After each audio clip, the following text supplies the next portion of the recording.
Hi friends, எல்லாருக்கும் வணக்கம். ஜனவரி மாத நடப்பு நிகழ்வு தான் பார்க்குறோம். ஸோ அந்த வருஷத்தில் ஜனவரி 17லேருந்து 19ஆம் தேதி வரைக்குள்ள நடப்பு நிகழ்வு பார்ப்போம்.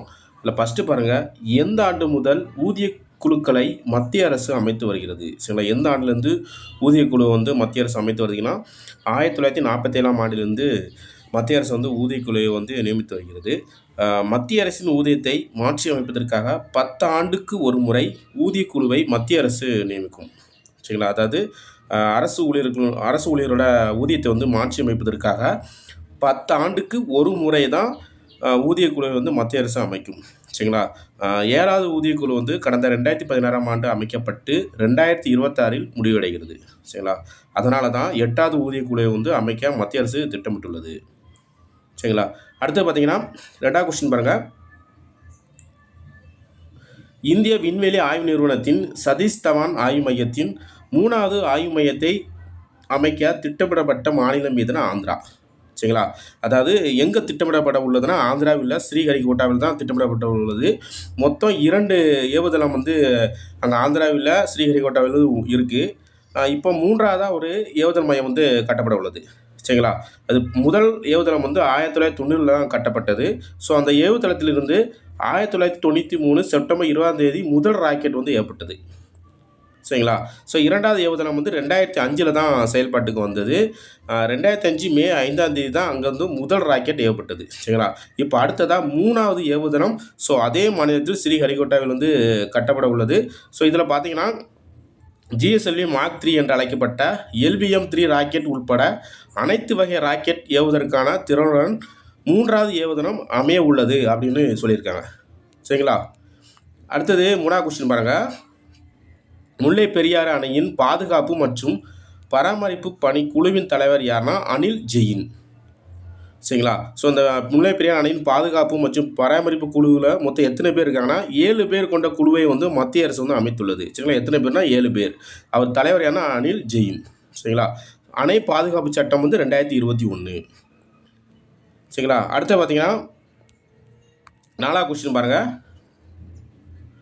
விண்வெளியில் ஆய்வு மையத்தை அமைப்பதற்கான முன்னோட்ட முயற்சியாக அனுப்பப்பட்ட இரட்டை விண்கலங்களின் பெயர் என்னன்னா ஸ்பேடெக்ஸ். சரிங்களா, ஸ்பேடெக்ஸ்ன்னு சொல்லுவாங்க.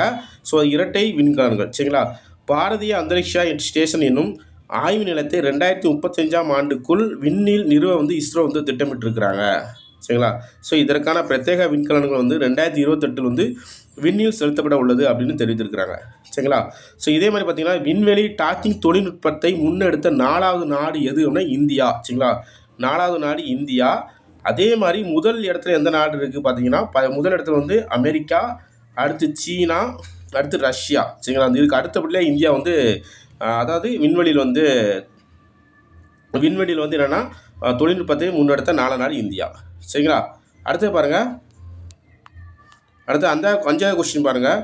இந்தியாவின் பாபா அணு ஆராய்ச்சி மையம் உட்பட 3 இந்திய அணுசக்தி மீதான தடையை நீக்கிய நாடு எதுனா அமெரிக்கா. சரிங்களா, தடை நீக்கிய நாடு எதுனா அமெரிக்கா. ஸ்டார்ட் அப் இந்தியா திட்டம் தொடங்கப்பட்டது எப்போதுனா 2016 ஜனவரி 16ஆம் தேதி தான் ஸ்டார்ட் அப் இந்தியா திட்டம் தொடங்கப்பட்டது. ஸோ எதுக்காக தொடங்கியிருக்காங்கன்னா இந்தியாவில் புத்தாக்க நிறுவனங்கள் மற்றும் புதிய கண்டுபிடிப்புகளை ஊக்குவிப்பதற்காக திட்டம் தான் தொடங்கியிருக்கிறாங்க. சரிங்களா, அடுத்து 7வது கொஸ்டின் பாருங்கள். எந்த ஆண்டுகளில் குடியரசு தின நிகழ்ச்சியின் சிறப்பு விருந்தினர்கள் அழைக்கப்படவில்லை அப்படின்னு பார்த்தீங்கன்னா 2021 மற்றும் 22 தான் சிறப்பு விருந்தினர் அழைக்கப்படவில்லை. அதேமாதிரி குடியரசு தின நிகழ்ச்சி பங்கேற்றவர்கள், அதாவது சிறப்பு விருந்தினராக பங்கேற்றவர்கள் எந்தெந்த நாட்டின் அதிபர்கள் பாருங்கள். 1995 தென்னாப்பிரிக்கா அதிபர் நெல்சன் மண்டேலா பங்கேற்றிருக்கிறாங்க. 2015 அமெரிக்க அதிபர் பராக் ஒபாமா பங்கேற்றிருக்கிறாங்க. சரிங்களா, 2015 ஒபாமா.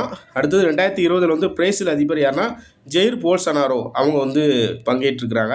2023 எகிப்து அதிபர் அபதல் ஃபதா அப்படிங்கிறவங்க பங்கேற்றிருக்கிறாங்க. இப்போ ரீசெண்டாக 2025 76வது குடியரசு தின விழாவில் இந்தோனேசிய அதிபர் யாருன்னா பிரபோவோ சுபியாந்தோ. ஸோ அவங்க தான் அந்த குடியரசு சிறப்பு விருந்தினராக பங்கேற்குள்ளார். சரிங்களா, அடுத்தது 8வது கொஸ்டின்ஸ் பாருங்கள்.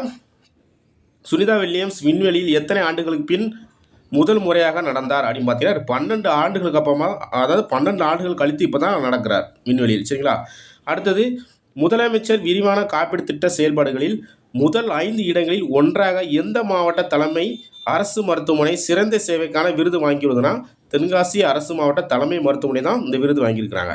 சரிங்களா? அடுத்தது பாருங்கள், 10வது கொஸ்டின்.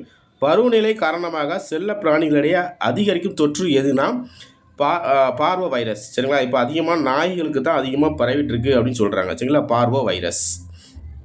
அமெரிக்கா வழங்கும் விசா எண்ணிக்கையில் 2வது இடத்தில் இருப்பது எது அப்படின்னா இந்தியா. இந்தியா தான் 2வது இடத்துல இருக்கிறாங்க. சரிங்களா? அடுத்தது 12வது கொஸ்டின் பாருங்கள். சென்னை பன்னாட்டு புத்தக திருவிழாவில் மொழிபெயர்ப்புக்காக எத்தனை புரிந்துணர்வு ஒப்பந்தங்கள் போடப்பட்டதுன்னா 1125 புரிந்துணர்வு ஒப்பந்தங்கள் வந்து போட்டிருக்கிறாங்க. சரிங்களா?